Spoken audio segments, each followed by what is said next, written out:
Good morning. The New York National Guard again extends our deepest sympathies to the families of the 3 pilots killed in the January 20th helicopter crash.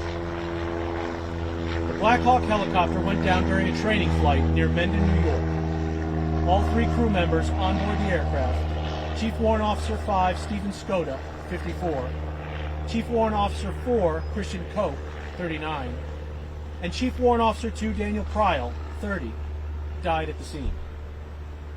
The subsequent Army investigation reviewed the aircraft itself, its maintenance records, training flight preparations and standards, the aircraft flight recorder, and all the details of the Army Readiness Center's research to determine the cause of the crash. All 3 families were notified of these investigation findings in personal briefings by the unit's senior leadership. The investigation determined that the cause of the crash was a procedural error during an emergency training maneuver. The Army has since restricted practicing the emergency procedure to flight simulators only. The crew were members of the 642nd Aviation Battalion and Charlie Company, 1st Battalion, 171st General Support Aviation Battalion, a medical evacuation company based here at Rochester International Airport. All 3 pilots were experienced combat veterans. The 3 had more than 50 years of combined flight experience, who were all devoted to Army aviation and flying. Military aviation is inherently risky due to the complex flying environments that our pilots and crews have to prepare for.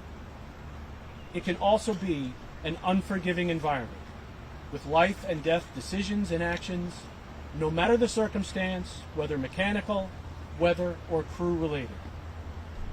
Chief Warrant Officers Skoda, Koch, and Kryl were doing what they loved and what they had committed their military careers to: flying.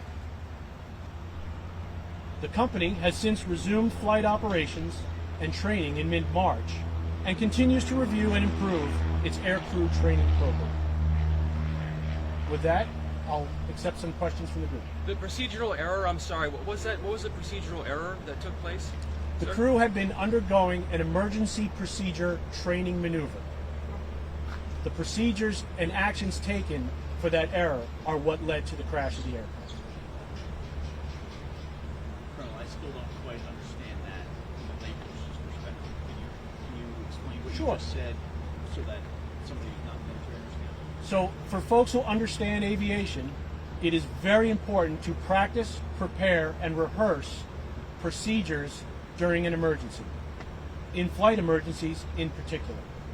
Army aviation standards require crew members to practice and undergo emergency procedure training throughout the course of their careers. The procedures and actions taken by the crew during the course of rehearsing an emergency procedure are what led to the cause of the aircraft's crash. You said the families have been notified. Can you give us a sense of when this investigation ended and when they were notified? It's a good question. What we tried to do was schedule an opportunity with each of the individual families as their time would allow, which began in the middle of May and concluded the first week in June. So this is just over the past few weeks as the Army investigation has concluded, those findings are prepared, and our leadership, working with the individual families, had the opportunity to sit them down and walk through the lessons learned from the experience of the investigation. Colonel, what, if anything, did you learn about where the helicopter crashed? Did it crash there because the crew maneuvered the helicopter there in an effort to avoid homes? The final determination of the impact area where the aircraft came to rest, as related to the actions of the crew, is really undetermined at this time. There's no way to pinpoint with any degree of accuracy that the aircraft actions based on that emergency procedure training would have led to an impact anywhere other than where the aircraft came to rest. The biggest lessons for the aviation community, not just across the New York Army National Guard, but across all of Army aviation, is this modification to the procedures for the training that now limits this procedural training to occur in a simulator only. Was there a particular maneuver that they were trying to do? As you might expect, there's a wide spectrum of emergency procedures that air crews prepare for, everything from fuses to engine failure. So the procedures that were undertaken that evening, specifically related to part of the flight techniques, led to actions taken by the crew which put the aircraft in a position where it became unrecoverable. Colonel, there have been other helicopter crashes throughout the country, really, that seem similar. In your findings, is this something that has occurred several times in other areas? The Army Readiness Center looks into all of aircraft incidents. So whether it occurs in New York, in Minnesota, in Idaho, or anywhere around the globe, an aviation mishap is researched by the Army across the board to see what lessons can be learned to prevent these incidents in the future. What we found is that there's no correlation between the events that have occurred here in 2021, or even, as you might surmise, some of the incidents that occurred in 2020. How many flights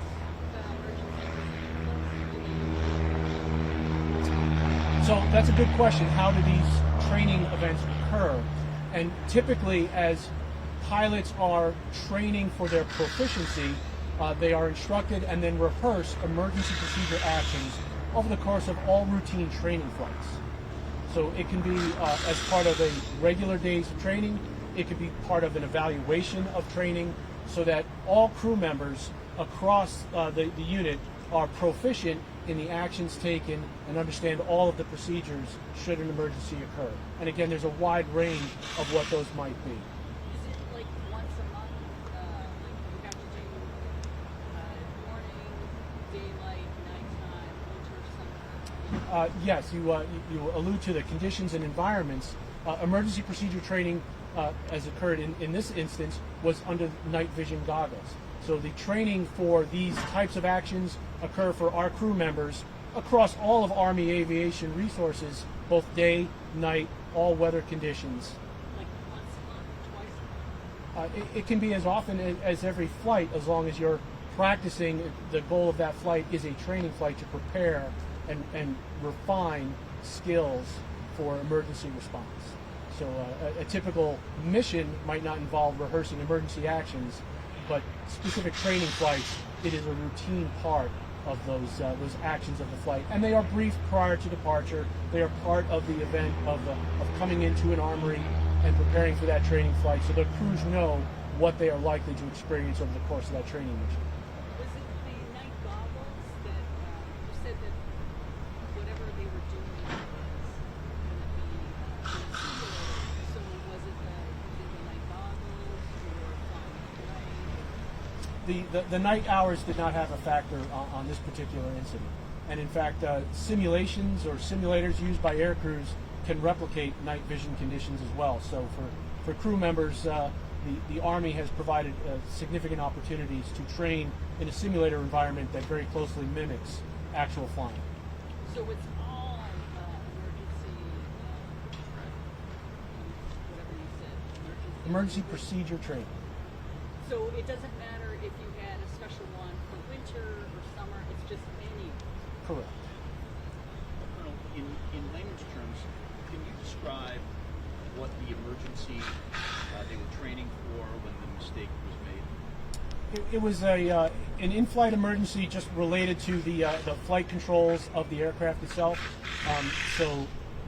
As the families learned from the specifics of the crew training and the analysis of the aircraft, but what's important for the public to understand is that the analysis looked over the entire aircraft. Maintenance records, conditions of the airframe were considered to be normal. The only out of deviation efforts of this training flight were the actions and impact of that emergency procedure training and the procedures taken that put the aircraft in a position where it became unrecoverable to resume flight, causing the crash. Describe what happened to the helicopter? I could not, other than that from what most witnesses had already described, that the aircraft was in a nose-down position just above the field that you described earlier, and that's where it came to impact. Colonel, are there voice recordings of this, and is that There something? is. Will that be released? I don't believe that's part of the public release. Portions of that were part of the information shared with the families. All right. Well, I appreciate your time here today. You know, this event really closes a chapter for the New York Army National Guard and our efforts to bring together not just our family, but the families of the crews, the men and women who come here to this flight facility each and every day and continue to work on training and missions that prepare them to support not just fellow New Yorkers, but Army soldiers and missions around the world. Deeply appreciate the support of the community, from the first responders who were with us in the very first moments, through all of the community actions here in the Rochester